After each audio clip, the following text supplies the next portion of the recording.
বন্ধুরা এই দেখুন, আমরা একবার তরমুজ খেয়ে দানা ফেলেছিলাম, তার গাছ হয়ে একদিকে তো একটা ফল ধরেছে, আর এই গাছটা খুব একদম টসটসে হয়ে সবুজ হয়ে উঠেছে। আর এই দেখুন ড্রাগন ফল, প্রচুর ড্রাগন ফুল এসেছে এবারে। আগের বার তো হয়েছিল, ভাবছিলাম এবারে বোধহয় হবে না নাকি। আগের বার এপ্রিল মাস থেকে হয়েছিল, কিন্তু এবছরে কিন্তু জুনের এই শেষের দিকে থেকেই হতে শুরু হয়েছে। কিন্তু প্রচুর ফুল হয়েছে, এই সবে কুড়ি শুরু হয়েছে। এবারে পরপর আপনাদের দেখাতে থাকবো যে কিছুই করিনি, অথচ ফুল কিন্তু হয়, ফলও হয়। একটা ডাল শুধু এনে বসিয়ে দিয়েছিলাম, সেই ডাল থেকে বহু গাছ হয়েছে এবং হয়েও আছে, অনেককেও দিয়েছি।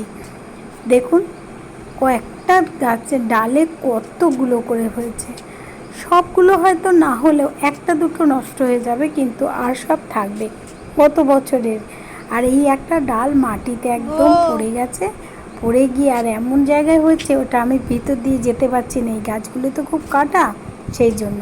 আর আজকে বর্ষার ঝিঙে দানা নিয়ে চলে এসেছি, সেইগুলোকে এইভাবে বসিয়ে দিচ্ছি। এখন আর ভেজাবো না, কারণ মাটিও ভিজে, সবসময় একটু জল হচ্ছে, সেই জন্য আর ভেজানোর দরকার নেই, এমনিই দানা থেকে গাছ বেরিয়ে যাবে। ঝিঙে গাছ হয়েছে, কিন্তু সেটা ছোট ঝিঙে, আমি চেয়েছিলাম পালা ঝিঙে, যেগুলো বড় ঝিঙে হয়। আর এই যে বরবটি গাছ তো একদম খুব বড়ই হয়ে গেছে, ভালোই হয়েছে। আর বরবটি গাছের গোড়াতেই বসিয়ে দেব, কারণ এই গাছটা পাতা হলুদ হয়ে গেছে, হয়তো নাও বাঁচতে পারে, টবটা খালি হয়ে যাবে তখন, তাই আগে থেকেই এই গাছ মধ্যেই বসিয়ে দিলাম।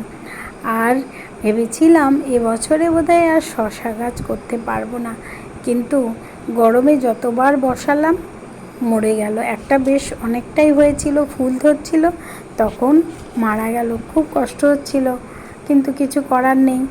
ওদেরও খুব কষ্ট হচ্ছে, সারাক্ষণ রোদে বসে থাকা, একটু ছাওয়া নেই, একটু কিছু নেই, গরমে মানুষ পুড়ে ছাই হয়ে যাচ্ছে। আর ওরা তো মানে কি বলবো, পাতলা পাতা সেই জাতীয়, কি করে বাঁচবে, মারাই গেছে।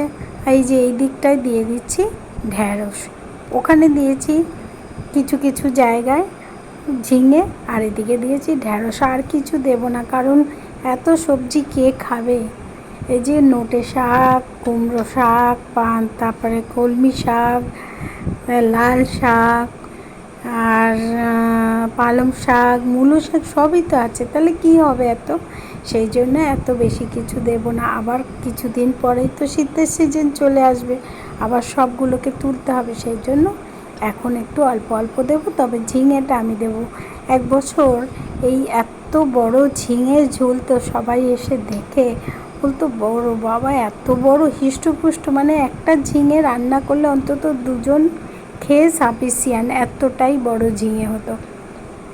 সেই ঝিঙের কথা ভেবেই আমি ছুটে গেছি দানা আনতে, এনেওছি, আর আজকে সেটা লাগিয়েও দিয়েছি। বন্ধুরা, এখন যদি আপনারা এই ধরনের গাছগুলো লাগাতে চান, যেগুলো হয়নি, সেগুলো কিন্তু 2-4 মাসের জন্য, 2-3 মাসের জন্য আবার ফল হয়ে খেতেও পারবেন, আর বসালে ভালো লাগবে। আমিও সেইভাবে বসিয়ে তো দিয়েছি, যেটা হবে তো হবে, যেটা না হবে না হবে, কোনো ব্যাপার নেই। আর দেখছি গাছের গোড়ায় এখন মানে ছোট্ট ছোট্ট পাতা জাতীয়, ওইগুলো কি নাম আমি জানি না, সেই গাছগুলো না পুরো ভরে যাচ্ছে, গালিচার মতন হয়ে যায়। ওই জন্য ওইগুলোকে সেই হাতে যে আংড়া মতো লোহার পাওয়া যায়, সেইটাকে দিয়ে টেনে টেনে, এই যে কত একসঙ্গে বার করেছি, বাপরে বাপ, ওইগুলোতেই পুরো ভর্তি হয়ে যাচ্ছে। যদিও এইগুলো শিকড়গুলো খুব ছোট ছোট, এমন কিছু ব্যাপার না, কিন্তু সারগুলো তো ওরাও খেয়ে নেয়। এটা তো মানে জঞ্জাল গাছ মনে হয়, আমি ঠিক জানি না কী গাছ, আমি নামও জানি না। বন্ধুরা, আজকে এই পর্যন্ত আপনাদেরকে দেখালাম আমার ছাদ বাগানে। এখন বর্ষাকাল, এখন টুকিটাকি সব কিছুই বসাতে থাকবো, করতে থাকবো। অলরেডি শীতের শিম বসিয়ে দিয়েছি, সেটা একটু হয়ে বড়ও হয়েছে, আর পরের ভিডিওতে আপনাদেরকে দেখাবো। আজকে এই পর্যন্ত, সবাই ভালো থাকবেন, সুস্থ থাকবেন, আর সাবস্ক্রাইব করতে